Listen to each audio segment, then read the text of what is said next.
Hello tap coins বট users, আপনাদের daily combo আজকে daily কম্বোতে যে তিনটি রয়েছে সেটি আপনাদেরকে দেখানো হচ্ছে। প্রথমে একটু দেখেন বিএনবি পেয়ার্স, এটাতে ছিল না, আপনাকে একটু স্ক্রল করে নিচে নামতে হবে, প্ল্যাটফর্মে যান।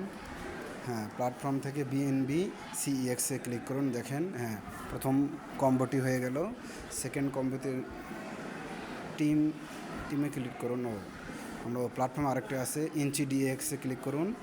ইঞ্চি ডিএক্সে রয়েছে আরেকটি কম্বো। হ্যাঁ, দ্বিতীয় কম্বোটি হয়ে গেল। এখন আমরা থার্ড কম্বোটি দেখব। থার্ড কম্বোটি দেখার জন্য আমাদেরকে একটু স্ক্রল করতে হবে। স্ক্রল করে আসলে ব্লক চেইনের ভিতরে রয়েছে এবং এই গেছি। আসসালামু আলাইকুম।